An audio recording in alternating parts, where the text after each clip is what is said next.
This park is dedicated to those that died and those that cried on the Trail of Tears. What's up, you guys? Chet-Guthrie, the Dream Poet here, coming to you all with a really interesting historical vlog. Well, an interesting historical vlog that is also very serious in nature, very sad, and very tragic. Since it is Native American Heritage Month, I thought I would chronicle all the locations in Bradley County that are related to the Cherokee Nation. Now, if you all don't know, Bradley County, prior to that, was known as Taylor Springs, and Taylor Springs was a very important Cherokee village. Well, I won't say village, but a Cherokee town. It was a place of trade, just a really amazing place where the Cherokee traded amongst American settlers, and they were living, well, I guess you could say whatever the best term of peace could be. However, all this would change in 1836 when the U.S. federal government would force close to 25,000 people off their land and force them out west about 500 miles through the hot summer sun, through the cold winter, and as a result, 4,000 Native Americans would die. Innocent Native Americans. In this location that we are at right now, this is in Meigs County. This is the Cherokee Removal Park. This was this is the leaving spot, or a place where really this horrible trail and this horrible tragedy began. And this is what I really wanted to show everyone, is a giant concrete map of the Trail of Tears. You see, right now we are in Blythe's Ferry. This was one of the first moving points of the Cherokee Nation. Not far from that is Bradley County, which would be right around in there. And from there, 500 miles of track, rain, mud, water to get out to Oklahoma, which is present day of the western band of the Cherokee Nation, and as well as the Oklahoma band of the Cherokee Nation. You see, there's three bands of the Cherokee Nation. The Eastern Band, they live in Koala Boundary, Snowbird. They are nations in North Carolina that have still remained to this day.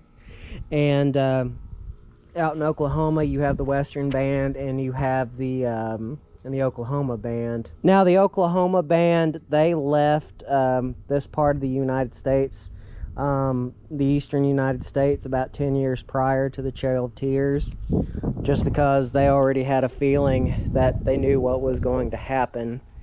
And I know a lot of this will be chronicled for Bradley County, but this is in Meigs County. But I wanted to show everyone not only that map, but these are the names of the people, of those who were removed and taken from their property, forced out west, and luckily many of their ancestors still live, especially if you're from the Bradley County area.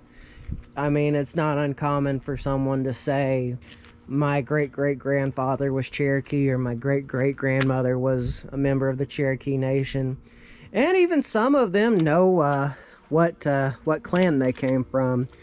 You see, within the Cherokee Nation, you have the 4 clans. Well, not 4 clans, pardon me, 7 clans. You've got the Paint Clan, you've got the Blue Clan, you've got the Deer Clan, you've got the Wolf Clan, the Long Hair Clan, and I'm probably missing 2 others. But those are the 7 tribes, or not tribes, 7 clans of the Cherokee Nation. So we're going to start this story off of here, because this is one of the first starting points that was on the Trail of Tears. So we're gonna drive up to Blythe Ferry, which is right down the road, and we are going to observe and take a moment of silence for the beginning of what is one of the worst acts of American, well, I'll even say American genocide. It was a horrible act, and it was an act of greed. And to this day, people are still suffering for what happened. By the way, real quick, I wanted to talk about this marker that's here. If you all notice, one side of it is written in English, and the other side is written in Cherokee. Back in I think it was around 1812, 1820s, Sequoia, known by his Cherokee name, but he was also known as George Guest, it took him 12 years, but he wrote an entire Cherokee syllabary that is still used to this very day. But this marker talks about the disastrous event that happened on trying to move over 3,000 Cherokees from their homes during the winter. As a result of that, over 2,000 died, and that was in the stockades, and 700 died on the transport by water. But we're gonna get out there and we're gonna check that out. Now, it may not look like there's much out here, but back in 1838, imagine there were over 9,000 people camped out in this area. They do have a marker here, and pretty much started off one of the worst acts of man's humanity to man took place when an entire race of peoples were driven from their lands in 1838. And again, I kind of reiterated about how 9,000 people were pretty much waiting to be driven along the river. I mean, in the links, I mean, you can pause it if you want to read the full thing, but from here, we're going to drive down to Charleston, Tennessee, which is another spot. Well, for better or less, it was a stockade where the Cherokees were being kept before they were taken here.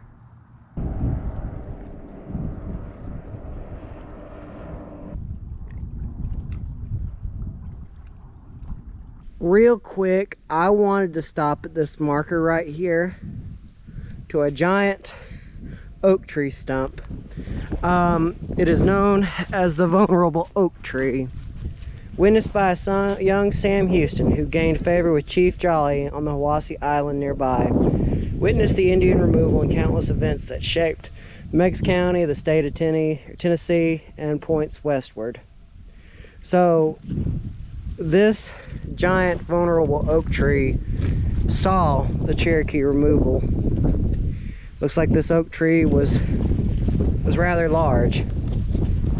Sadly, it's no longer with us, but we're gonna keep on moving forward.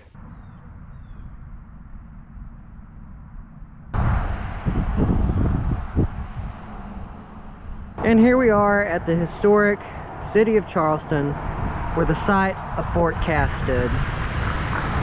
At Fort Cass, this was the stockade for the Cherokee people. Now, Fort Cass, the actual fort, has long since eroded. I think it caught fire, actually. I believe I know where well, I don't really know where the exact location is. So we are going to stop at the museum here, and we're going to check that out instead on our route of the Cherokee and the remains of their people here in Bradley County.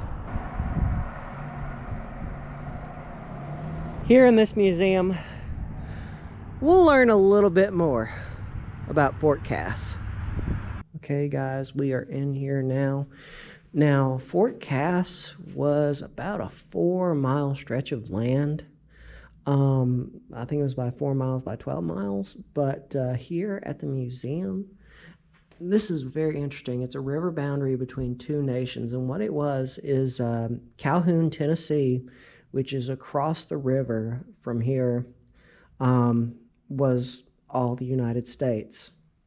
Over here in the Charleston area, this was, of course, Native American land. And I was talking with one of the ladies who's over here at the museum. They were telling me about how the Cherokee would buy pieces of reservation land, and of course they would. So this is what this marker is. That is so neat. But it does look like this tells a bit more story about Fort Cass. This is what we're looking for in particular. On September 1st, 1834, Company F of the 4th United States Infantry arrived at the Cherokee Agency at present-day Charleston and established Camp Cass, later known as Fort Cass. And I'm going to let you guys read that, and it looks like this is a proper representation of the headquarters. And this tells a little bit more about the imprisoning of the Cherokee, all of which about 15,000 were removed. Jennifer Winterford Scott was over that. But anyway, imagine 7,000 military personnel moving the Cherokee outward. And Fort Morrow, now this has been filmed on my channel before. This was one of the areas. This was a stockade. And again, you have where actually Ross's landing is in Chattanooga. One day we'll probably head out there, but again, this shows the route that was taken. Here is one of the last remaining photos of the fort, and right below here is a cannonball. I think that's more from the Civil War period here in Charleston. Now in the link below, I will put the video that I made in there about Charleston, Tennessee and its siege. But we are going to check and see what else they have Native American-wise. Now this is interesting. While we were coming from the removal park, we did stumble upon that marker. Well, this does tell a little bit more about Hiwassee Island. It was the second largest landmass on the Tennessee River, and it was about 781 acres. But when the area was flooded in the 1940s, it looks like most of it was lost. But here's another picture of what they were doing when they were excavating it back in 1938. So that's very, very fascinating. They do have a display case of some artifacts that have been found around the state. Now, I don't think these are necessarily, no, probably several of them are Cherokee, but they could also be from the Mississippian people. Check out that. That is really cool, though. Now, that was very interesting. I learned a lot that, well, I didn't realize that I would have learned. But anyway, you guys, we're going to stop at our last location here in Bradley County. And that is where the Treaty of Neochota was signed. And that is at Red Clay. Let's do it. Anchor down.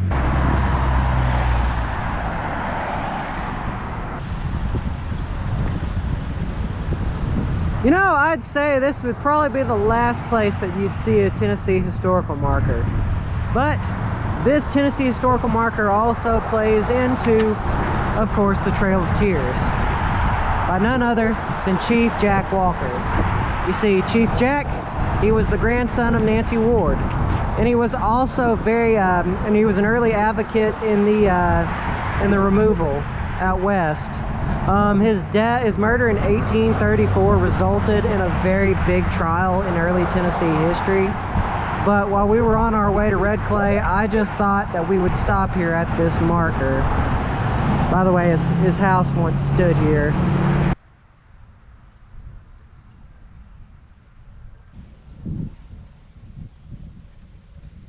This whole journey that we have been here on the Trail of the Cherokee, we have followed the entire Trail of Tears. From the Cherokee Removal Park to Fort Cass, or at least what was Fort Cass in Charleston, Tennessee. And now we are here at Red Clay, one of the last strongholds of the Cherokee Nation. As you all saw, this park was established in 1979, and really it protects for future generations the very last site of the Cherokee. You see, how red clay came to be was in the 1830s. Well, I think it was around 1837, 1838. What had happened is the state of Georgia, which, by the way, Red Clay State Park sits on the Tennessee-Georgia line, the state of Georgia made it completely illegal for the Cherokee to have meetings, anything ceremonial whatsoever in their state.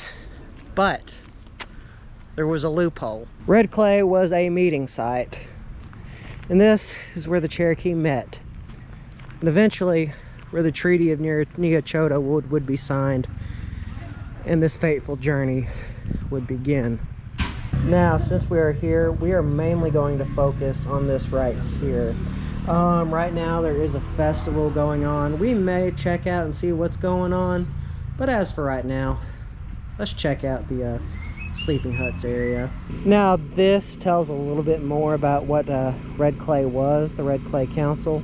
And it was actually between 1828 and 1830 that Georgia passed the laws prohibiting the Cherokee from meeting for any purpose. There was one meeting in Alabama in 1831, but other than that, the only way that they could have meetings in Georgia was if they were to give up their lands. In this building right here, this is a recreation of one of the council meeting houses that was here. This is what you would expect to see. You see, they would often have a campfire, or not campfire, but a fire burning in the middle of the building. And this is where Cherokee politicians, elders would meet to discuss, well, political advancements, what would go on with the Cherokee people within the tribes. But we're going to move on to the other sites. Now, these sleeping huts were something that I really wanted to focus on. You see, during the council meetings with the Cherokee, they were visitors, and they would stay in these sleeping huts. Now, if you look at the openings, it is said that the reason why this is that when they were being forced out west, these big giant openings in these cabins were a way that the Cherokee could view what these American soldiers were doing. That way they knew that they couldn't be harmed anymore. But anyway, let's read this one marker right here. Now, it is a little bit hard to read, but this kind of talks about one account of visitors here at Red Clay during the time. If you all can read that, let me know in the comments, because I'm just having a little bit of a troubling time reading it.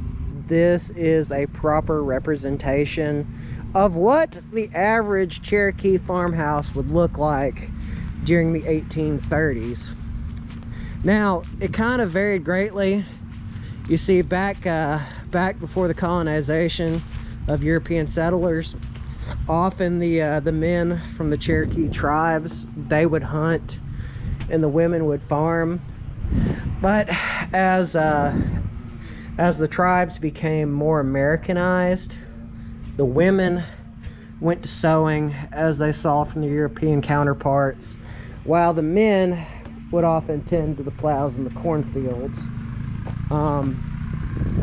Often throughout history, you would hear the Cherokee being quote-unquote Americanized, and even amongst American politicians, they call the Cherokee the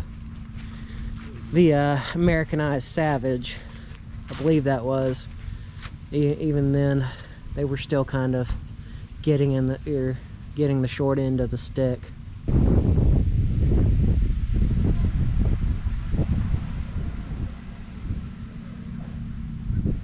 While we were out here at Red Clay, I figured we would make one stop to the, well, I wouldn't say world famous, but very well known Blue Hole. Now, this is a sacred area to the Cherokee. In fact, you have to be Cherokee in order to clean all the gunk that is in the deep parts of that pond. Now, I forgot why it stays blue like that. Often during the summertime, people will come around and they'll swim on this side of the creek. But yeah, I remember hearing this story from I was doing a little bit of volunteer work here at the park, and he was the grandson of one of the members of the Cherokee Nation. He told me that every summer they had him clean this because he was a member of the Cherokee Nation. That means he had to clean it. Actually, this marker tells a little bit of the importance behind the blue hole. It was believed to have been the water source for the councils of 1832 to 1837. But this kind of tells the belief behind the blue hole. And this video is coming close to an end. There is one more spot I want to see here at Red Clay that I feel is rather fitting for the ending of this video. This eternal flame was lit August 7th, 1837, April 6th, 1984. I actually forget about that. But anyway, this flame commemorates all those who suffered on that fateful act of aggression towards a people who did not deserve it. But anyway, guys, this has been a fun vlog. I kind of thought maybe I should have started out at Red Clay, but now, the way of how this vlog has ended, it makes a little more sense. We started out at the Cherokee Removal Park, then we made our way down to Charleston, saw the remains, or at least some history on Fort Cass, and then we went to Red Clay. Now, there was one building that I did unfortunately miss, but I think I've hit enough. But anyway, you guys, remember, don't forget to subscribe and hit the bell icon. Always means a lot. Goes to show that y'all care and that y'all want to see more awesome videos. So without further ado, you guys, vlog over.